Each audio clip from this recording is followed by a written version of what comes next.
give her life without any hope of parole. I want her to die in prison. I want her to be miserable. She's made the rest of us miserable. She deserves no mercy.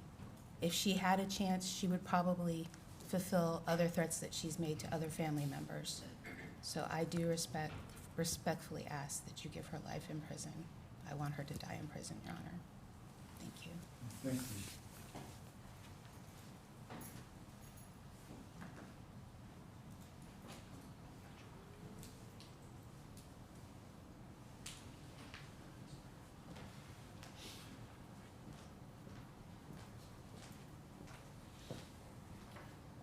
Yes, sir. Do you swear affirming the testimony you give today will be the truth, the whole truth, and nothing but the truth? Yes, Your Honor. Could you just state your name for the record? Joel Weinkoop. Yes, sir. Okay. I just wanted to say, too, that I've known Karen for a long time, over 20 years. When I came into the family with Kathy, that I met Karen and welcomed me into her home. And she was just the best, the nicest. And Sophie, of course, before she passed away, her mom.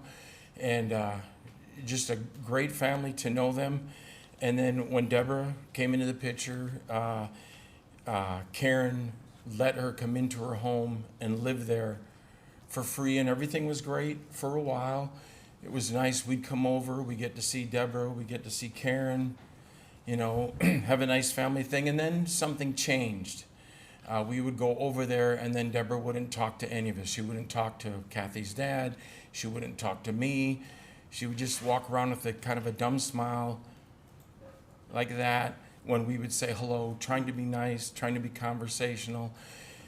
And then from Karen would tell us the things that were going on in the house. Deborah didn't spend any money. Karen paid for everything.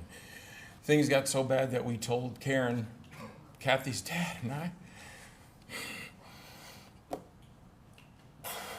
would tell Karen when she was leaving, because Karen would always say to us, her parting words to us were, Jim, if you find my body, my sister did it.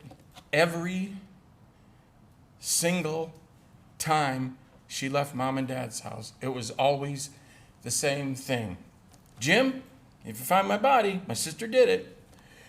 And I told her, and Dad told her. We both said, Karen, she's got to go. You've got to tell her to leave. Whatever you have to do, she has to leave. I'll help you. Dad will help you. We'll both help you. If we got to get a lawyer, whatever it is, to have her put out of your house legally, we will do that. Karen's answer was, no.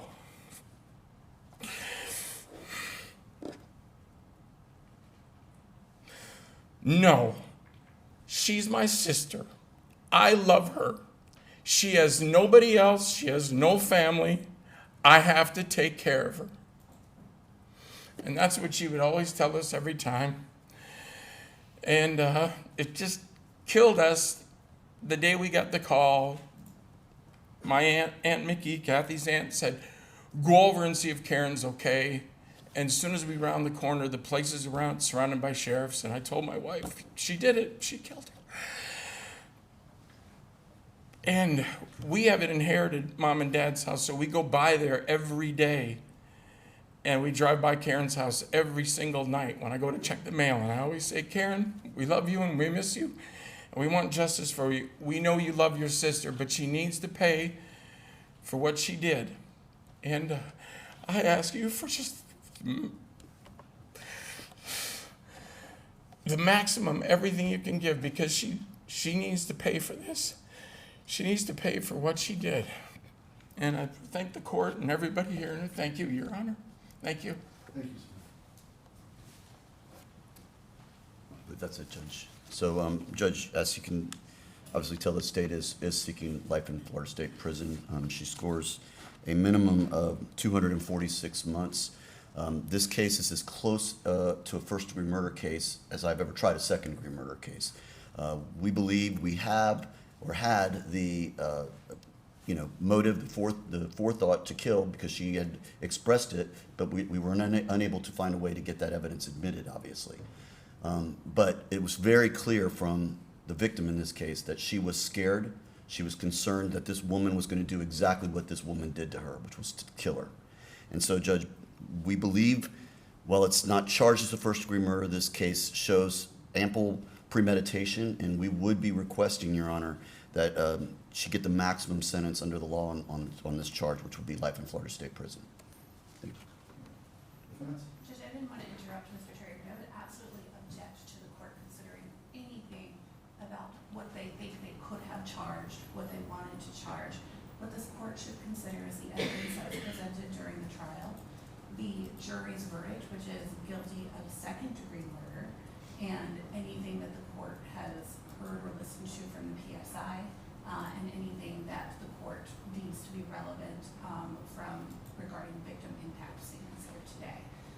But we would certainly object to the court considering anything such as this should have been premeditation if only we could have found a way to get the evidence in. That would not be appropriate for this court to consider. Can I have just a moment to consult with my client? You may.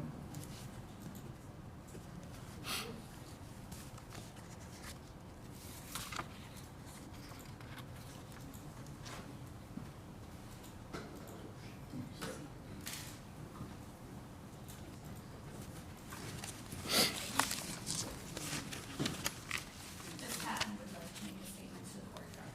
Yes, ma'am.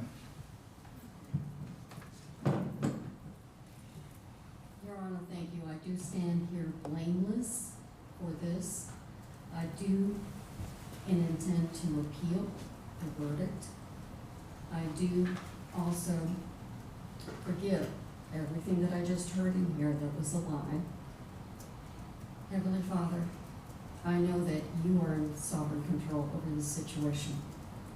And even though I understand that the verdict is in and that you are going to pronounce sentence, I am going to continue to fight this. That's all I have to say.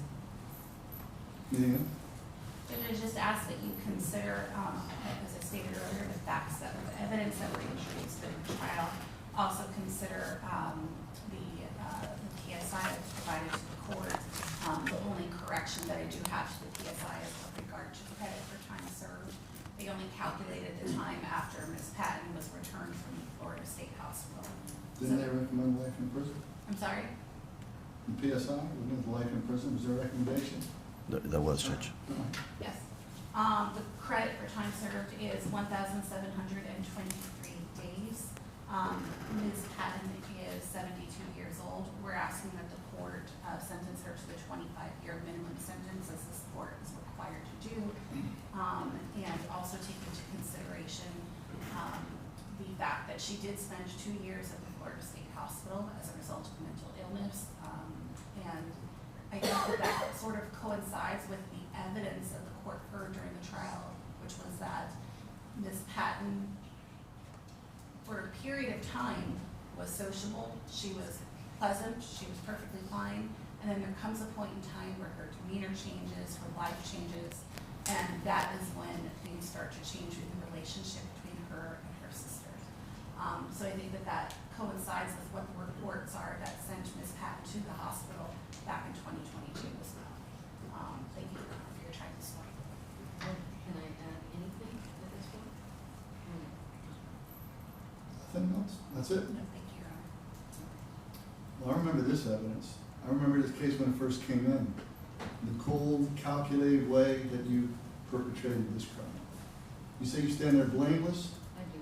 Nobody else agrees with you. And I certainly don't. The jury certainly don't. And you'll be judged someday. If you're a God-fearing person, then you should fear God at this time. Because your crime is irreprehensible. The evil that walks among us is envisioned by what you did.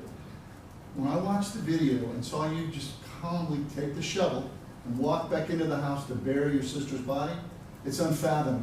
Should have watched the whole video. This is not your time to speak. It's your time to listen. And I think you may think it's a joke. Well, enjoy yourself for the rest of your life, because I'm going to mandate you to go to prison for the rest of your life. 25 years, that hasn't been mandatory, credit for all time credit is due, and you'll spend the rest of your life in prison. Adjudicated guilty if I haven't already done so. That's all I gotta say.